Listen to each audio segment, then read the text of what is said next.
Okay, amazing. Welcome. Thank you so much for joining. As we continue our learning of sefer Yichud HaHisbodedus, it's a privilege to be learning together, and it's very special that you join and take time out to learn with me and to learn with us. And Be'ezras Hashem, we've been talking the last few weeks about this kind of Hisbodedus, where a person comes to Hashem in the aspect of Ani Avdecha Ben Amasecha, the concept of Hineini, where a person really just intends to show up with the willingness to be for Hashem what Hashem wants us to be, and to do for Hashem what Hashem wants us to do, even though it might look differently from what we expected, from what we continue to expect, from what our own plan is. We were learning a lot about that last week, about when things don't go our way, the ability to really lean into understanding they're going His way. And because we've already gotten ourselves out of the way, and we're people who realize that the whole purpose of life, like we've learned and discussed, is for the purpose of revealing Hashem's presence in the world, then ultimately it's okay, as Hashem knows what He's doing. And that's what we were learning last time. So we jump back in over here. We're at the words yesh, as you can see. Hopefully you can see the screen.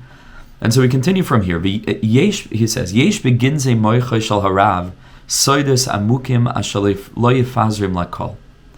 Going back to the example of a teacher and his student, there are teachings that the Rebbe has in his mind, deep secrets, that he doesn't feel comfortable with sharing. He doesn't feel comfortable sharing with everyone.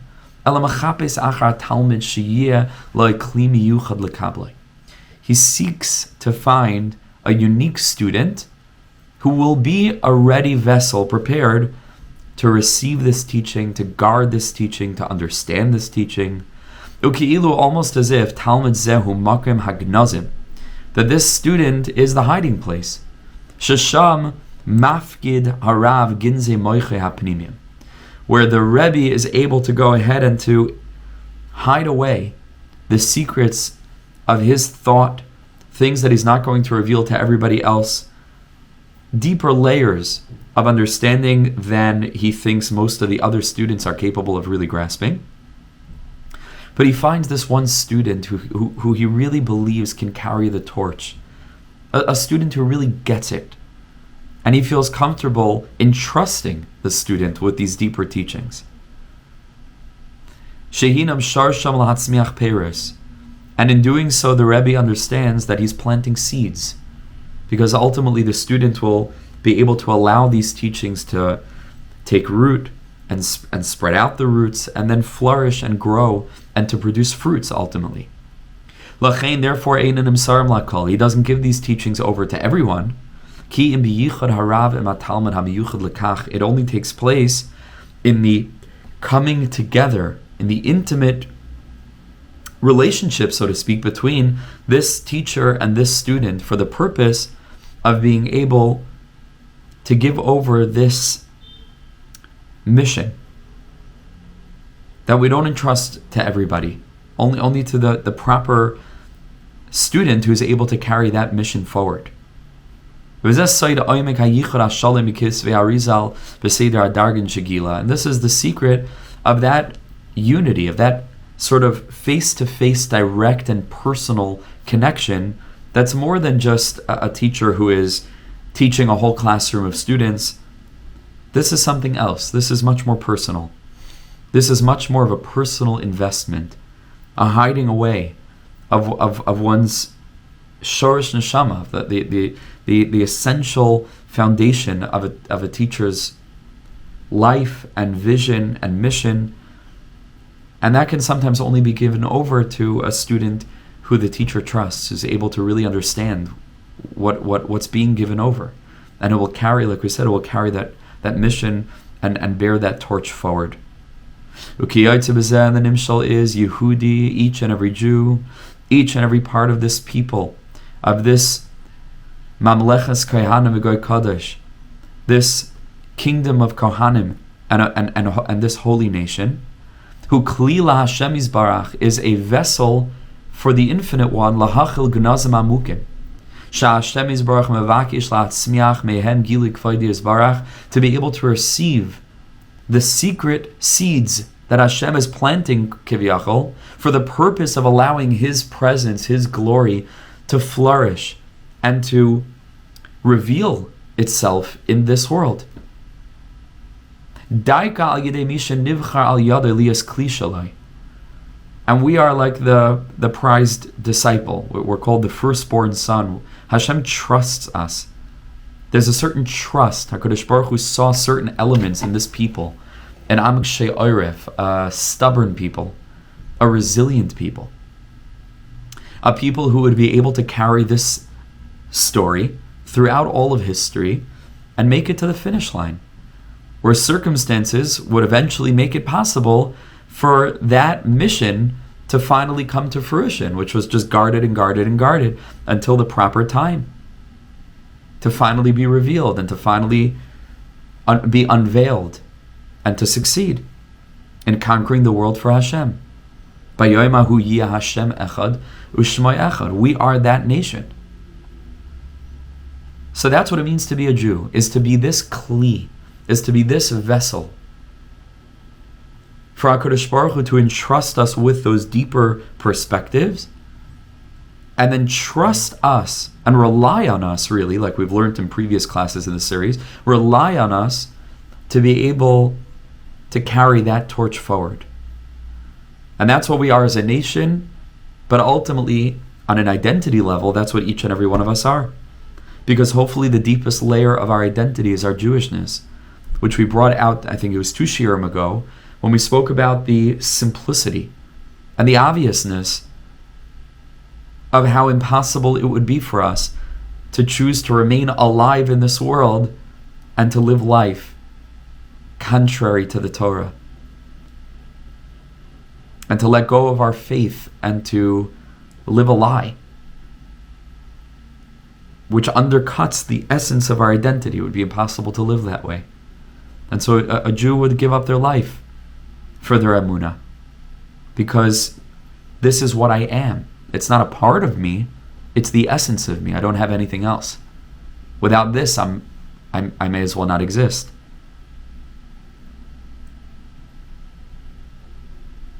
So what does that mean for each of us to have a point of Jewishness that sits at the core of our identity, that we're a part of this collective nation that is this kli, that is this vessel that's supposed to carry that insight throughout history to fill the world with Hashem's presence? It means that each and every one of us is supposed to approach Hashem with that consciousness, as a kli, as a vessel to receive. And therefore, in the context that we've been discussing, this special kind of personal prayer of interfacing with Hashem in this incredibly direct way, right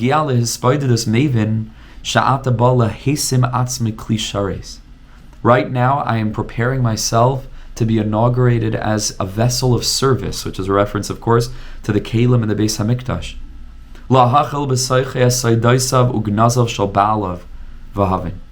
To come to say to HaKadosh Baruch Hu, fill me with all of your secrets. Fill me with the clarity of being able to know what I'm supposed to do for you on this planet. Fill me with the strength to maintain this awareness of my identity and why I'm alive, so that I can help in my own tiny way to make the world just a little bit better, just a little bit more God conscious, just a little bit deeper, just a little bit more spiritually sensitive, just a little bit more healthy and grounded. That's what this tefillah is. The tefillah is not that I identify my own needs in the aspect of ksiva. I have already written down my plan and then I bring it to Hashem to sign off on it, which is the aspect of chasima, right? It was a ksiva v'chasima toiva. It's much deeper. This is what we referred to last week as coming to Hashem with a blank paper. I don't know anything. I don't have any plan. Hashem, I'm ready, willing, and able. I'm standing at the ready.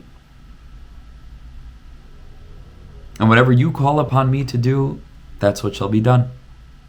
Ani avdecha ben amasecha, Hineini, Hineini. And he quotes Rabbi Nachman directly, Ki kisha Adam Yisrael roitze ledaber Hashem Yisbarach lefar sichas lefanav Yisbarach. When a Jew comes into the space of Hisbodedus and wants to pour out his or her heart before Hashem, Azay Hashem Yisbarach mashlich kol inyan v'chol ha'gzeira sheroitze ligzar chas v'shalom. Hashem, all the decrees and all the different plans and the unfolding of history, all gets thrown to the side. Whatever it is that God, so to speak, is involved in, is busy with, as it were. Hashem throws away everything else, kiviyachol, as it were. Upaina atzmei rak lezeha ish. Sheroitza ledaber imai, ulefar shichas lefanav, levakish mi'ito she'azrei le'skar v'lav yizbarach. And Hashem turns, which is a paradoxical thing. Obviously, if you have 3 or 4 people at the same time trying to speak to Hashem, now how is this so? But in a paradoxical sense, the totality of the Infinite One focuses itself, kiviyachol, toward that Jew. In the aspect of what we say, b'shvili nivra ha'olam. In that moment, there is no one else. There's nothing else. In that moment, if I don't do it, no one will do it. In that moment of clarity, not just if I don't do it, no one will do it. There is no one else who can do what I can do. Even if everyone else does it, they will be doing their mission. But there's a realization, there's an awakening that I have my own avodah. And in that avodah, there's no one else in the world. There's no one else on the planet. There's just me and the Creator. There's each of you and the Creator. That's all there is.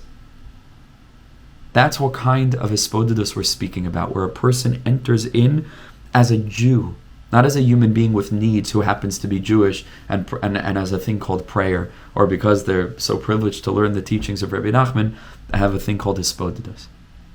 It's much deeper. I don't come in with any needs of my own.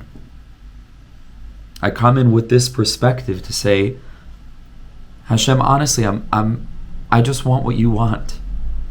I don't have any other wants. I just want what you want. And in that moment, there's this aspect of b'shvili nivra olam. No one else can do what I can do. Hashem needs me, kiviyachol, yoishev tehillas Yisrael, like we've learned about in the past. HaKadosh Baruch Hu sits upon the prayers of Klal Yisrael. Hashem relies on us, kiviyachol. Hashem, as Reb Nosson Breslover teaches us, created the world with speech. Says Reb Nosson, what kind of speech was it? Was it a song? Was it a poem? Was it a lecture? Was it a joke? Was it an essay? What kind of words were these? And Reb Nosson says they were words of prayer. The whole world is an embodiment of God's prayer. When Hashem says Yehi Ar, that's a tefillah. And each and every one of us is supposed to perceive all of reality as Hashem, kiviyachol, as it were, begging us to cultivate this reality, la'avda u'lishamra. To take the pieces of this puzzle and to put them together so that in the end the picture is Mashiach. The picture is Geula. The picture is a world that's healed and rectified.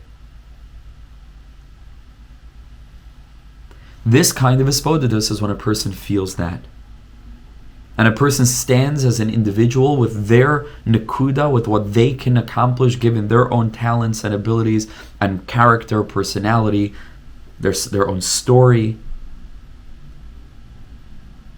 And they should feel in return, in response, that the Infinite One, who is the God of everyone and everything, is in this moment concentrated to look me in the face, panim b'panim. And there's this intimate moment of realizing that in some deep, extraordinarily paradoxical sense, the Infinite One who has everything needs me, who has nothing, infinitely. needs me infinitely. So infinitely that in a moment where I show up saying to this entity, Hashem, I'm here for you, saying to all of existence, I want to serve your purpose, we get the sense that all of existence is right here, right now. Because it's talui, it relies on me. It relies on each and every one of us in our own unique ways. And so Rav Kluger continues, Bishvil rega ha'esiyachadus em Hashem yizbarach, for this one moment of unity in this sense with Hashem, Muchan Yehudi lasis is kol ha'tetzai sheyavoi mikach. Whatever he's going to be called upon to do, he's there for it. She's there for it. Doesn't matter. Even if it will involve challenge and difficulty. Hashem, I'm here for you. It doesn't matter what. Whatever it is that you need me to accomplish, I'm ready to accomplish it for you. Even even if some of those circumstances will be painful and challenging. The Jewish experience is already always painful and challenging. And we wouldn't change it for a thing. I used to dream about, fantasize, you go to airports and you see, just this standard non-Jewish family, not a care in the world, without the heaviness and the anxiety and the sense of purpose and mission and the years and years and years of trauma baked into our DNA. 2 kids, a dog, just living. And there's a part of us that just halavai, this is such a burden. It's such an malchus shemayim. It's heavy. It's a heavy thing to carry. But if you could flip a switch, would you swap this out for anything? What kind of life would that be? But it comes with so much tsar. It comes with so much pain. It comes with so much frustration and loneliness and hurt. To be a conscious Jew is excruciatingly painful. Excruciatingly painful. The ignorance is so blissful, and we're so not ignorant. To be a Jew is to be awake, wide-eyed. And it's so hard. And the Batei Din, the Dayanim on a Beis Din, when a person is coming to be Megayer, when a person wants to convert, so the Rambam, it explains and details the whole process, how they try to push him away. And they try to tell this person, just be totally aware, come in with, heads up, what you're buying into. Because this is a whole headache, this thing, Yiddishkeit, the headache. You're joining a people that's been despised and persecuted and misunderstood and maligned and etc., etc. We're seeing it today in a way that we've never seen before in our lifetime. It comes along with tsar to be a Jew. But on a collective national level, this is exactly what we say to Hashem all the time. Hashem, I wouldn't have it any other way. Because I know that I'm carrying this torch that was kindled by Avram Avinu and passed to his son Yitzchak, and from Yitzchak to Yaakov, and from Yaakov to the Shvatim to the 70 members of Klal Yisrael that went down to Egypt, and from then to the 3 million men, women, and children who emerged, and from then to the Dar that entered Eretz Yisrael, and from then to the generation that was exiled from Eretz Yisrael, and from then to the generation that returned with Ezra and Nehemiah, and from them to the generation that was exiled a second time, and from them throughout 2,000 years of exile, up until me and you today. And despite all of the suffering and all of the anguish and the pain and the smoke and the ashes, we continue to say as a nation, Hineini. I'm just as much here as my great-great-great-great-great-great-great-great-great-grandfather was. There's no difference. Didn't change a thing for me. He was ready to give his life in order to make this world a little bit kinder and sweeter and more conscious, and I'm ready to give my life to make this world a little bit kinder and sweeter and more conscious. Even though it comes with pain. It's the greatest blessing. Hineini. I'm here. I'm not going anywhere. And that's true on the national level, and here we're learning it's true on the individual level. Back inside of not only this, when the Hisbodedus bear fruit, and that session bears fruit, and he begins to see things happening in his life. The opportunities to reveal Hashem's presence. He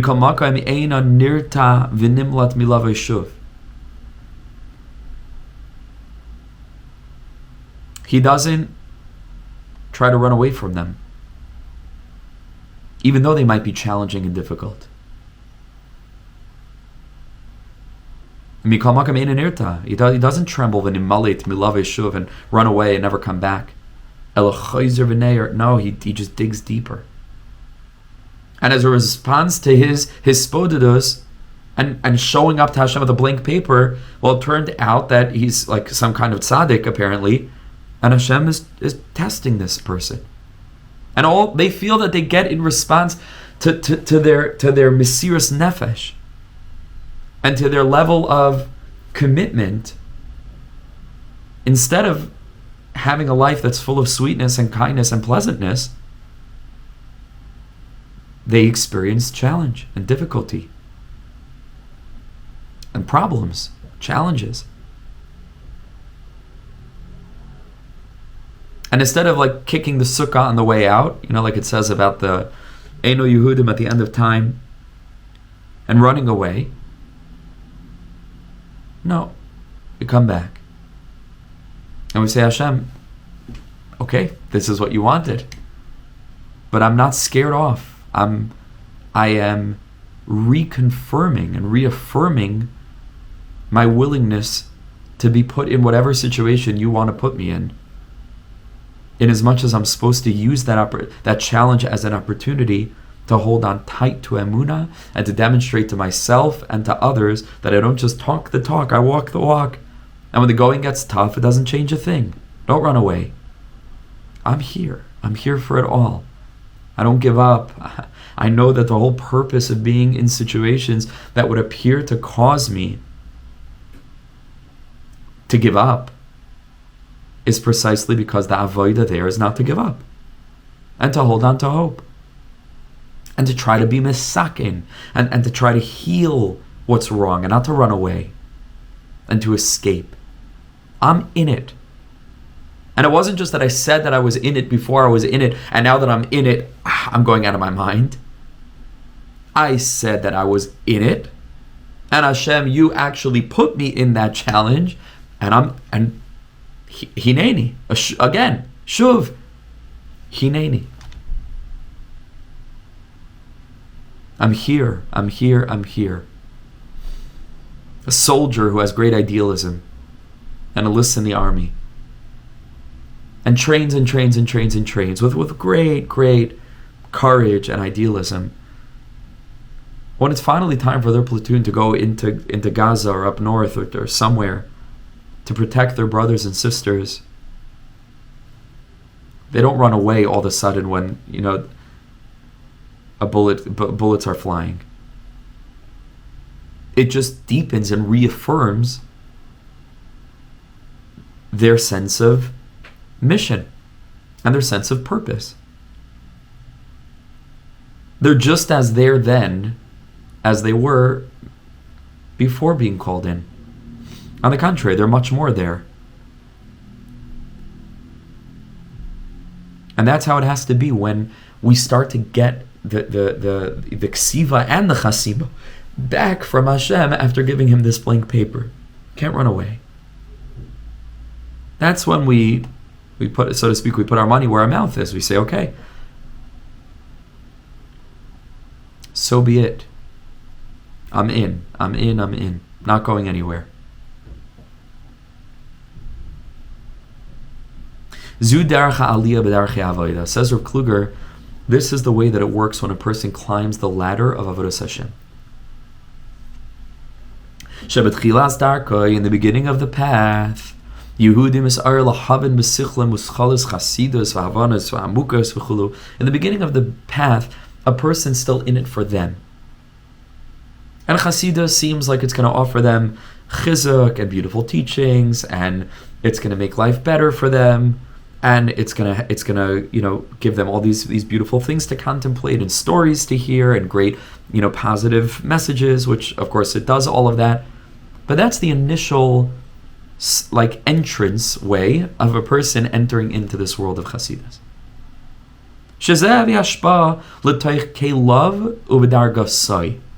But this is in the aspect of a person who comes with the paper already written on, meaning this is what they want. They've filled out the prescription before the doctor told them what they need. And then they bring it to the pharmacy. Because they know what they want. It's like, I think Eighth Day has a song about, they have a lyric over there. Tell me all the things I want to hear, right? It's like, I think it's one of their early, maybe their first album called Hasidic Rambler. I think that song is called. That's their best stuff, that first album. That's what it is. Tell me all the things I want to hear. Beautiful, again, sweet. There are millions of other things that a person could want to hear that aren't holy and beautiful and pure and true. But that's still on the level of their own kli. When a person really begins to grow in Chasidus and they graduate from that initial level, the holy teachings inspire him to go further. And eventually bring the person to this state, which is bittul HaHisbodedus Hashem Yisbarach. This is the pinnacle. This is really where Chasidus is leading. Because if it is really true that Einoid Malvadai, if it is really true that a person's Yahadus is a nekuda of mission, and it's that it's not about us and it's about Hashem, and that's really where the teachings lead us to, so then eventually he lets go of what he thinks he needs or thinks he wants and comes to Hashem with this blank paper. Shu is skalulus kelav ba'ar Hashem Yisbarach, which is the inclusion of his own motivations within ultimately what Hashem's motivation is. What Hashem needs from us. Not what we think Hashem needs from us. What Hashem needs from us. Many people have a yurida, have a nefila, when they start to encounter this kind of messaging, they can't understand it. But they say, whoa, hold on 1 second. Hare ratzinu ubikashnu sichliim. What we wanted was deep ideas. V'simcha, we wanted joy. More geshes, we wanted to feel that joy. V'yeshua mi'etzahara, we wanted to be free from the etzahara. That was our motivation in getting involved in this whole area of Torah. So umazois baim lahaliseinu al dargas sheklalu klaloi hayalanu chefetz v'ratzon agelem. What do you want now to carry us to levels that we had no interest in reaching? Me'avdus mitoich havana, you want to take us from the point of serving Hashem in a logical way, meaning in a way that we could understand. A Torah of being able to utilize our own capacities for serving Hashem in a way that's overtly clear and beautiful. And asinu avadim ben amasecha l'loi ratzon atzmi. And you want to encourage us to come before Hashem to say, Hashem, really, I really mean it. I'll be anything you need me to be. I'll do anything you need me to do. Because I don't have any motivation in any of this.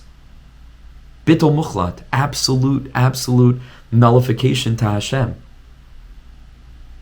And they say, V'hari klalu ratzinu says, we never asked for this. We never wanted this. This is the opposite of what we hoped for. We just wanted to live a life of sweetness and goodness and kindness.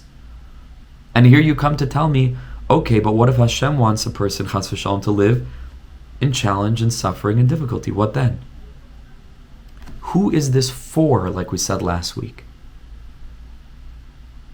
They say, Banu lekabel Yeshua ruchnis plainis, b'kelim shalanu. We came to achieve a certain salvation, a spiritual opening in our own kelim. That was the work. So we were willing to go ahead and to walk this path for the purpose of being able to accomplish our own end. Because we were missing a certain inyan. Now, all of a sudden we got into the elevator. We thought it was going to bring us to floor number 1. And all of a sudden we're on a completely different level.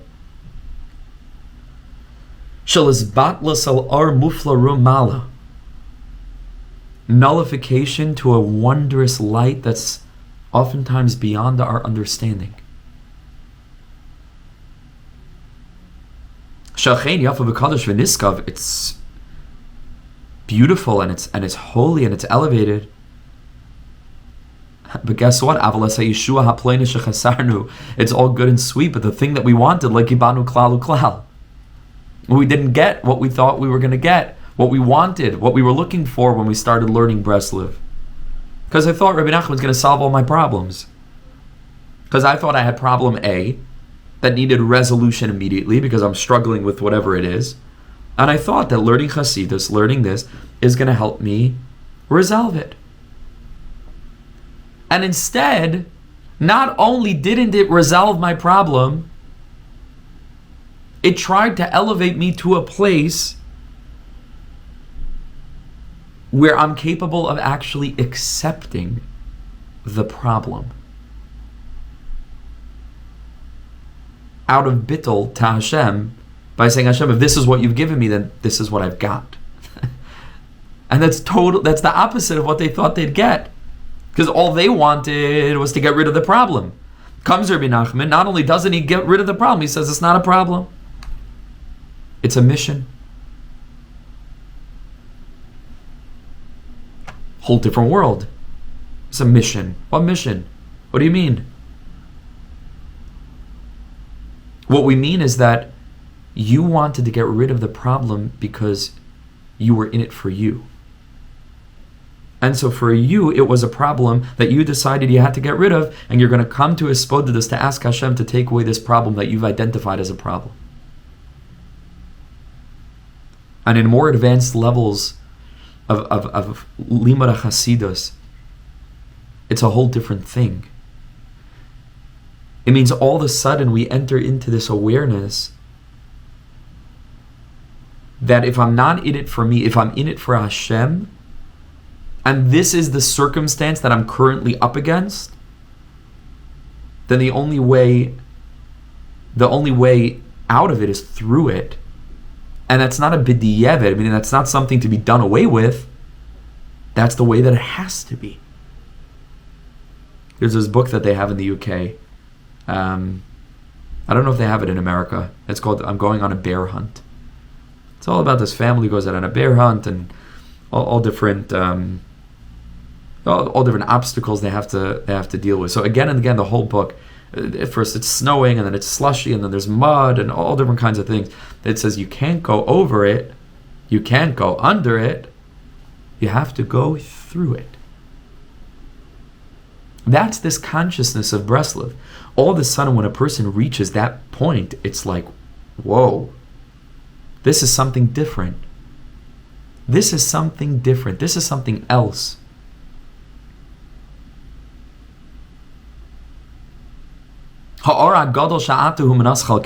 This great light that you're currently inviting us into, we didn't ask for it, we didn't know it existed. What is this? What is this brand new world? And there are people who in the beginning of their journey, it's too much for them.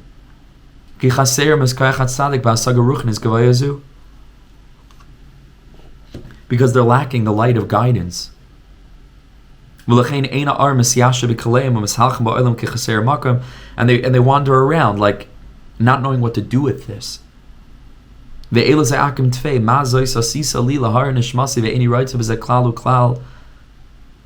of a sudden I'm just in a different place. So what's the difference? Biram ze'ahevdel ben mavakish avodas atzmai lemavakish avodas Hashem. This is the difference between a person who's serving Hashem for themselves and a person who's serving Hashem, and I use the word serving Hashem, I really just mean living, right? Alive. All right, alive, because that's serving God. There's no serving God. It means life. So this is the difference between a person who's living for themselves and a person who's living for Hashem. Ki Arisha, and a person who's still in it for themselves, Achen Tayin Kaniskaleli, has this problem. Like, what are you teaching me? The Torah of surrender and the Torah of acceptance.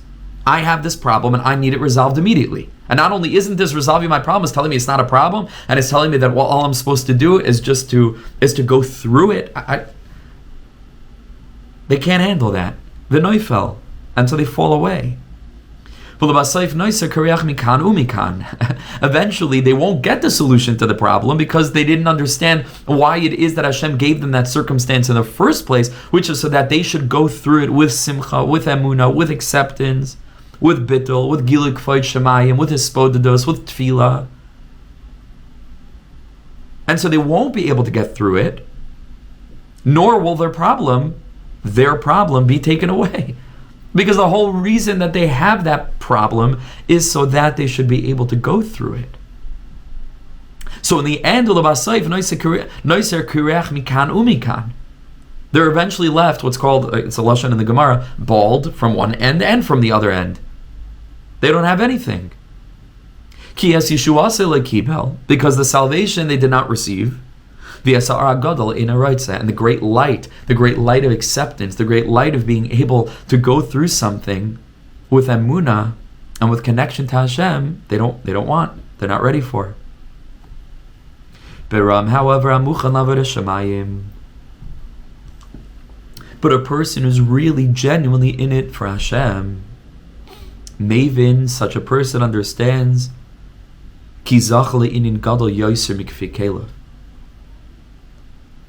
what I'm encountering now in this challenge, in this struggle, even though if you would have asked me, I never would have chosen it. It would not have been my ksiva for Hashem to write off on.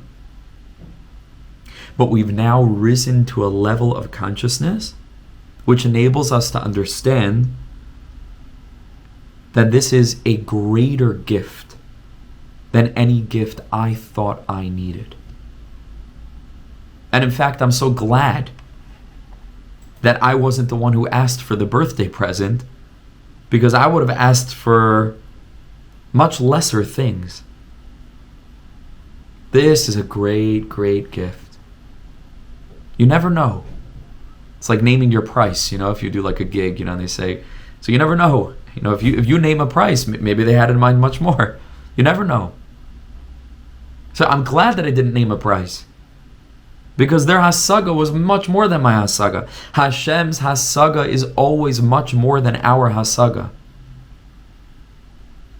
So a person who's living for Hashem, Mavin, understands that any challenge and difficulty, even if it looks like an obstacle that is impassable, it is not possible to be able to pass it.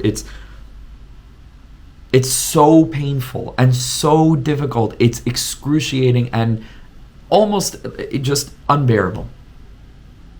Chas v'shalom, if anybody should ever experience something like that, and it could be in millions of ways, financially, physical health, emotional well-being, relationships, there's no limit, to how many things could go wrong in one's life in this very, very broken world. A person understands there's great goodness here. I might not be able to understand it. I never would have chosen it. But now that I'm in it, and I'm not running away. And I continue coming back to HaKadosh Baruch Hu. Yes, obviously there's a part of the tefillah where we ask Hashem, please help me. But the essence of Hisbodedus is not Hashem, please help me. The essence is, Hashem, if this is what your Das Elyon, what your infinite consciousness understands is important for me to be experiencing now for reasons that only you know, for tikkunim, rectifications in my neshama, for the future, for the past, for who knows? I don't even know what I don't know, what I don't know, what I don't know. But Hashem, if you know, Klape Shmaya Galia, that this is what I need, then please don't take it away. Let me get from it what I'm supposed to get from it. Let me learn from it what I'm supposed to learn from it. Let me struggle with it like Yaakov struggles with the angel of Esav in this week's parsha for long enough so that it blesses me. That's that symbol. Imagine all of a sudden Yaakov is wrestling with the angel and poof, the angel disappears. We would never be called the Bnei Yisrael. Who knows how much we'd be missing? That's the essence of Hisbodedus. That's a whole different thing. Everybody talks about tefillah. You can come to Hashem with your whole laundry list of, wishes, your whole list.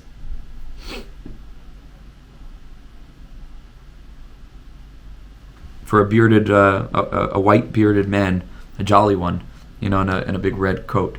You can come with your whole list of things. But that's not Hisbodedus on this level. Hisbodedus on this level, which is the essence of the essence of the essence, which is an aspect of giving up one's life. It's mamish, an aspect of dying al Kiddush Hashem every day, is to reaffirm this point. It's not about me. It's about you, HaKadosh Baruch Hu. It's about you and what you know I need. Not for me, but for you.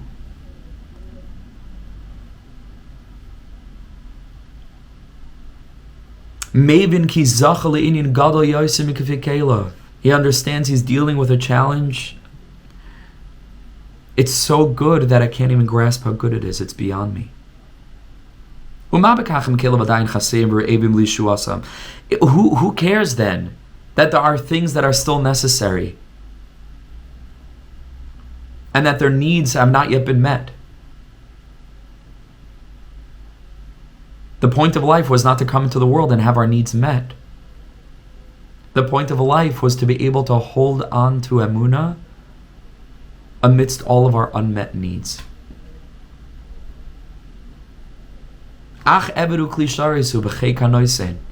He's just an eved, he's just a servant.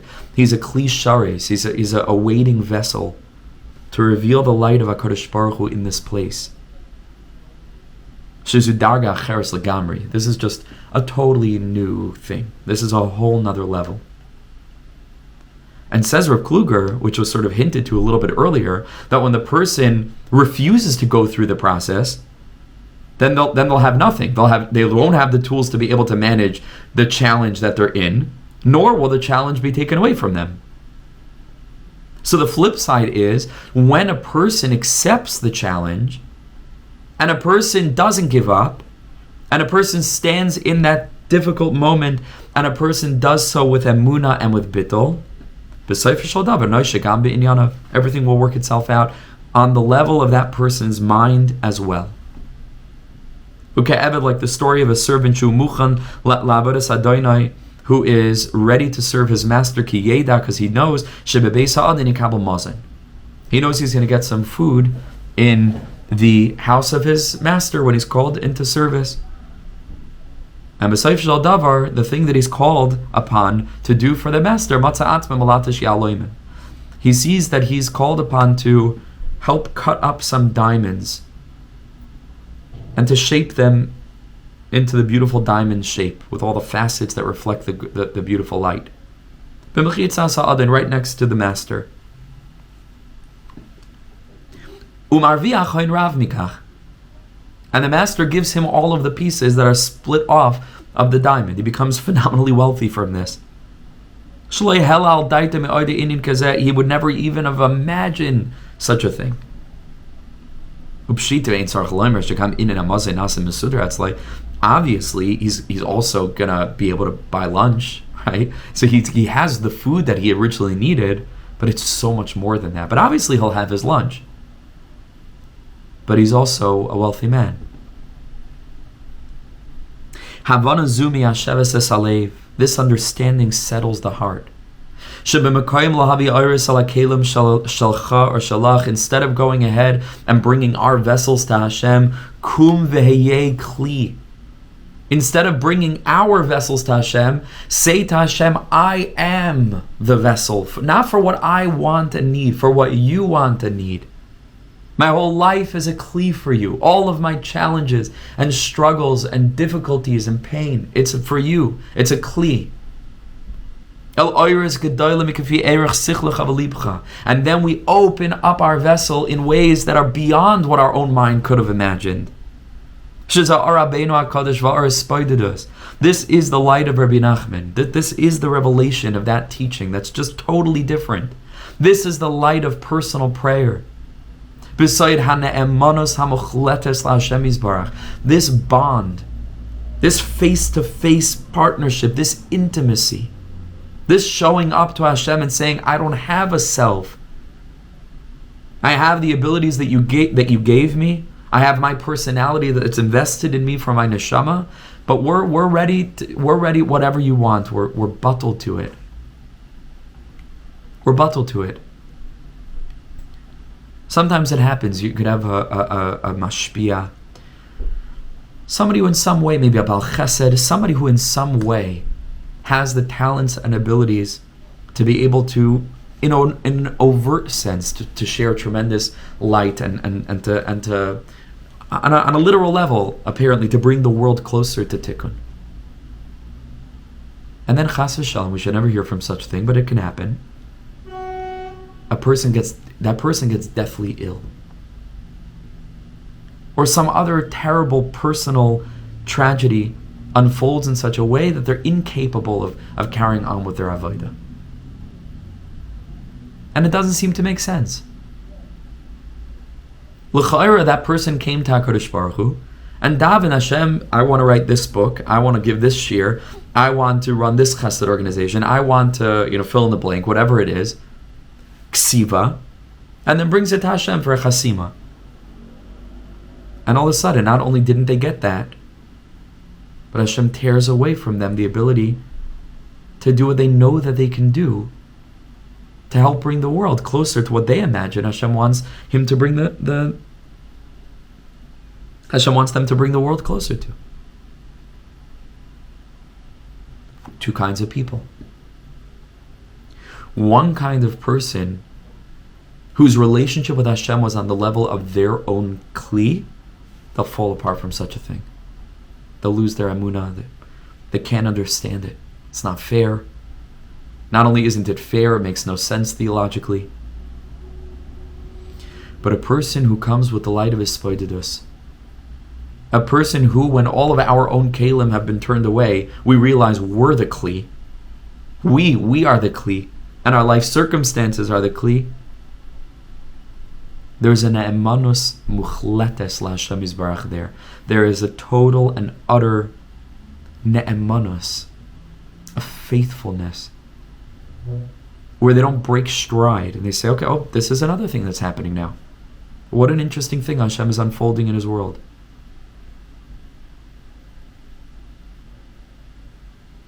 And they keep on walking and they keep on marching. And they shift on a dime into a brand new avodah. Then instead of an avodah of ratzai, which is accomplishing and succeeding and doing, and they shift into this new energy of shoiv, of being able to sit with what one has. We're always looking in our generation for quick fixes, right? We want the magic bullet, and everybody wants just the thing. And there's something that gets lost in that process, which is just sitting with pain. Sitting with it. We don't want that the acceptance of the pain should cause a person to turn away from solutions if solutions are at hand. And that goes without saying. But in as much as a person is in the process, and sometimes even when there is a solution, it doesn't happen right away, what's our consciousness when we're in that zone? Do we say, I can't wait until this whole thing is resolved? Or are we able, all the while that we're still going through it, to go through it with ne'emanus muchletes la'Hashem Yisbarach? The light of Rabbeinu HaKadosh, the light of Hisbodedus, the light of Yiddishkeit, the light of Mesiras Nefesh.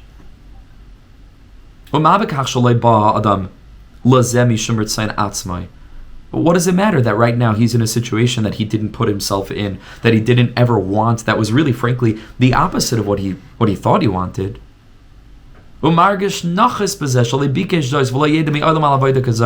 he feels a little bit like depressed and pushed down and pushed away.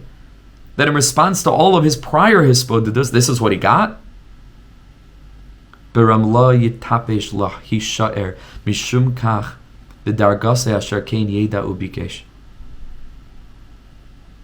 He's not foolish enough to, because of this, stay there without rising to the occasion. Right? That would just be like a little child who just wants to do it alone, and the parents who know, like, if they could just help the kid do it, it would be so much easier, and like it would save everybody so much time and frustration. It's a katnos that says to Hashem, "Oh, I'll do this alone. I'll go through this alone." It's like that's what kids do. So I don't want any help. What do you mean you don't want any help? Don't you realize the whole reason that HaKadosh Baruch Hu gave you the challenge is because Hashem wants to be involved in helping you? Because Hashem's involvement is the help. And being open to that and receptive to that and surrendering to that and accepting that, that is the point. That is the point. That's the teaching. That's the lesson. That's the wisdom. Because otherwise, what are we doing here? What are we doing here? Hashem has all the angels that don't have any problems and sorrow and difficulty and anxiety and disappointment and frustration. But what do you think? Hashem put us here so that we should quickly solve all the problems and become as perfect as we possibly can? Can't be. This is a world of toil. Hayoim la'asaisam. This is a world to work. Adam la'amal yulad. A human being was created to toil. We learned in Sichas Saran earlier in the week. Was it yesterday? Yeah. About how Rebbe Nachman never settled. No matter what madriga he reached, he was just on to the next thing, on to the next thing, on to the next. It was always working through. So invite Hashem into that process. And that's a different experience than coming to Hashem with a whole laundry list of things. I need you to resolve this, I need that, I need the other thing. This says, Hashem, right now, I'm dealing with this challenge. Can you be a part of that? Can you help me to find you in it? Can you help me to hold on to Emunah despite the challenge to Emunah that this presents? Can you help me to grow as a person through the process of navigating this challenging dynamic, again, in relationships or whatever it might be, internally, externally, whatever it is? Because when we do that, that itself is what resolves the process. It's something similar to what Chazal tell us about the Imahos, about our holy four mothers who couldn't bring children into the world. So we think that they couldn't bring children to the world, and they davened, and so they had a baby. And Chazal tell us it's the other way around. Hashem wanted them to daven, so He withheld from them that capacity. The point was the tefillah. It wasn't that there was a problem and they davened. And the point was there was a problem so that they should daven. Once they davened, and they brought Hashem into it, and they experienced that challenge, it didn't happen immediately. Decades and decades and decades of childlessness. And they went through it with emunah, And they didn't say, I want to do it alone. They invited Hashem into that journey. So then it was resolved, like we said a little bit earlier. Yismach al kach sheyesh avdei Hashem b'hasagas manala asher heviu v'kirvuhu l'shem matar shalehem. How fortunate are we that we've been exposed to tzaddikim and teachings that help us access this layer of our consciousness, this layer of identity, of awareness. Lasis avdei olam laHashem yisbarach ba'arat tzaddikim, to become real avdei Hashem, real avdei Hashem. Not people who are serving ourselves in the name of serving God. Real avdei Hashem. First,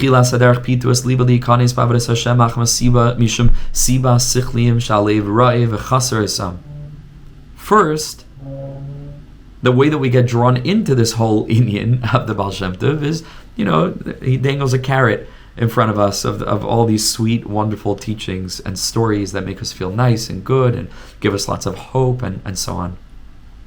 That's the Mechina Mitoch Shel Lo Lishma. That's just in the aspect of Lo Lishma, of without the proper intention, Bechina Sheishis Me'amaisa, like the 6 days of the week, Sheimavei Hechrich L'Darga Shabbos, that are the necessary introduction to then enter into the concept of Shabbos Kodesh. But once we're in Heruloyas HaEmes, we see the truth. Bechinas Lishma, the aspect of Lishma, of doing things L'Shem Shamayim, of being willing to enter into any circumstance that I find myself in, and immediately not to be in resistance and not to battle it or try to reject it, but to make myself, I'm okay. I'm okay.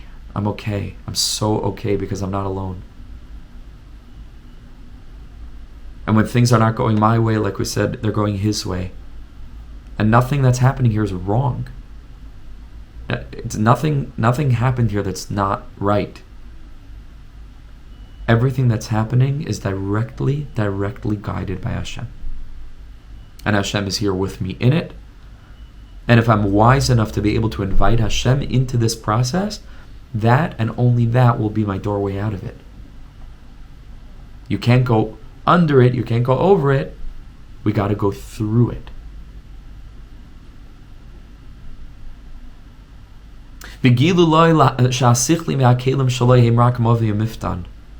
Demonstrating that all of the fancy, overtly or externally impressive structures of what overt service of God looks like, how much a person can learn or daven or accomplish, or all the stuff we like to boast about, and those things that on the outside look magnificent. That's all outside stuff. It's great, it's wonderful, halavai. The more that we can, whatever we can do, we should do. But that's not the ikr. Because you can have a person who's a huge Talmud Chacham and Tzaddik, and on the outside everything's wonderful, and it's just for themselves. It's totally Shalei Lishma. So that's not where things are at. That's not real. What's the Heichal HaPnimi? What's the inner chamber? Hu Inyan Acher Legamri. That's a totally different matter. And all of a sudden they cast us in Liyas Eved Hashem Yisbarach, to be a person who's an Eved, that even when all of what I thought I was going to accomplish in an overt, apparent sense for Hashem, it was really for me, but for Hashem, all of a sudden that gets taken away. And on a lesser level, we're bewildered and confounded by this. It doesn't make sense. We fall apart. But a person who's tasted from the Heichal Pnimi, that inner chamber, says, this is really where the Avodah is. Liyas Eved Hashem Yisbarach, to be an Eved, to come in with bittul, to accept, to surrender, to invite, to journey together with HaKadosh Baruch Hu hand in hand. That the whole reason that HaKadosh Baruch Hu gave us the challenge is because they wanted to help us. A parent buys their kid for Hanukkah, some kind of science project, that you really need 2 people to do it. Because the parent really, it wasn't just the gift of the science project. The parent wanted to have something to do with the kid. And the kid says, I can do it myself. Maybe, but that wasn't the point. The whole point that I gave you this gift is because I wanted to do it with you. Now, HaKadosh Baruch Hu gives us challenges because He wants to do it with us. He wants to join us in it. He wants us to invite Him into our lives. That's called Elias Eved Hashem is Barak B'chei Kanoisei, not with my own kalim, with my ksiva, and then Hashem writes it off. I'm a kli. I'm Hashem. My whole life is a kli. Whatever needs to be done. It's about your will, not mine. Ritzaneinu, our will. Lasas ritzanecha. Over darga rama. And all of a sudden we're elevated to a brand new layer of consciousness. I didn't even know I was missing. I didn't even know it existed. And all of a sudden this is a whole new level of avodah. Okay, we're going to stop here. We'll continue next week, B'ezras Hashem, from Hineini. And what a privilege. What a deep privilege to learn these Torahs. And like we say, the main thing is not just the learning of it, the main thing is the doing of it. If we can take out time today, still, if we haven't already, to go out into nature, or to take time in a private room or somewhere where we're alone, and to have this conversation with Hashem. Mamish, like we said, that's the ikr. That's the ikr. If we can learn all the teachings, but the main thing is the actual doing of it. And then we access a whole new dynamic to the relationship. Be'ezras Hashem Yisbarach. Okay, Yeshua Koach, thank you so much for joining, everyone. I'm wishing you the most wonderful, incredible rest of your day. Be'ezras Hashem. Thank you again. Ani haben ואתה האב שלי שכל כך אוהב אותי האב שלי מלך חי וקיים על כל נשימה שאני